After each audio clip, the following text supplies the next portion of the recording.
Hi and welcome to Ottawa English. I'm Angela. In this video we're going to take a look at IELTS writing task 1 where you're asked to write a letter. So this is for the general, not the academic.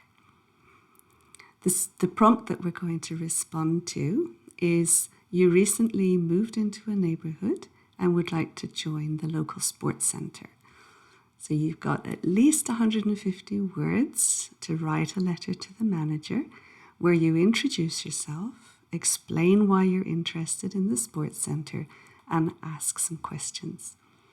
So the first thing to do is make sure that you've understood that question. So you know that you've got a writing time of 20 minutes. You know that you've moved into a new neighbourhood and you want to join the local sports centre. So you want to become a member, so that you can participate in the activities in this recreation centre. You need to explain why you're interested in the sports centre.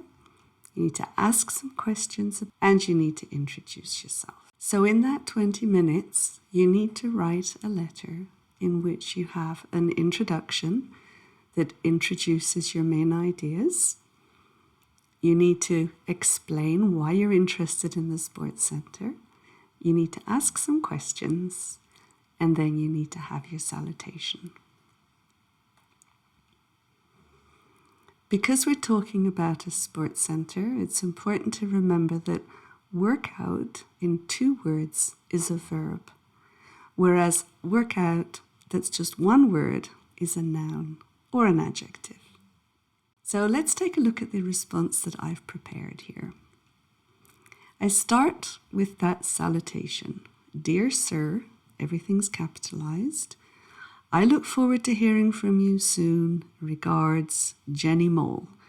Use a formal letter, so you need your full name first and last. Everything needs to be capitalized. There's a comma after regards, and there is no period after your name. So that is your basic format, and you need to follow it to get the formatting score. Now we'll have our introduction. And here I've said the purpose of my writing. So I am writing to request more information. You must start your letter like that. That is part of your formatting score. I know it says introduce yourself, but that doesn't mean my name is. They can see your name in the salutation, and that is Canadian convention. So you start with your purpose. I am writing to request more information about your sports centre. Now you're introducing yourself. Having just moved into the community, I am very interested in keeping up with my fitness routine, which has been central to my lifestyle for the last 4 years. Despite several moves, job changes, and challenging situations during that time, I have always managed to find a suitable location for my training. So that is introducing who you are, okay, in the context of joining the sports centre. Now we have our explanation. Your complex is particularly interesting, not only because of its proximity to my home, but also because it appears to attract professional people in my age group. While making new friends isn't my priority, it's always nice to work out with like-minded people and leave the door open to potential friendships.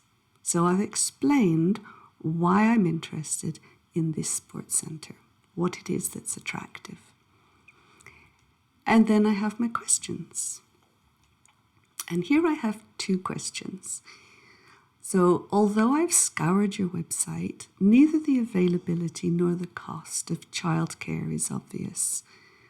I'd really appreciate some clarification on this because I have a 3-year-old child who I have to make arrangements for whenever I work out.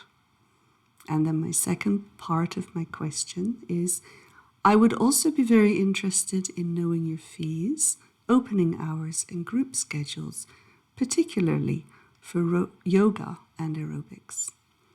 So you've got all 4 components covered. If we take a look at the sentence variety that I've used, you can see that there are several places where my complex sentences use subordinating conjunctions. There are also several complex sentences with correlative conjunctions. There are several complex sentences that use relative clauses. There are several that use participles. There are a couple that use parallels, and a few that use gerunds. In terms of my tenses, you can see that I've got the simple present tense in most of this response.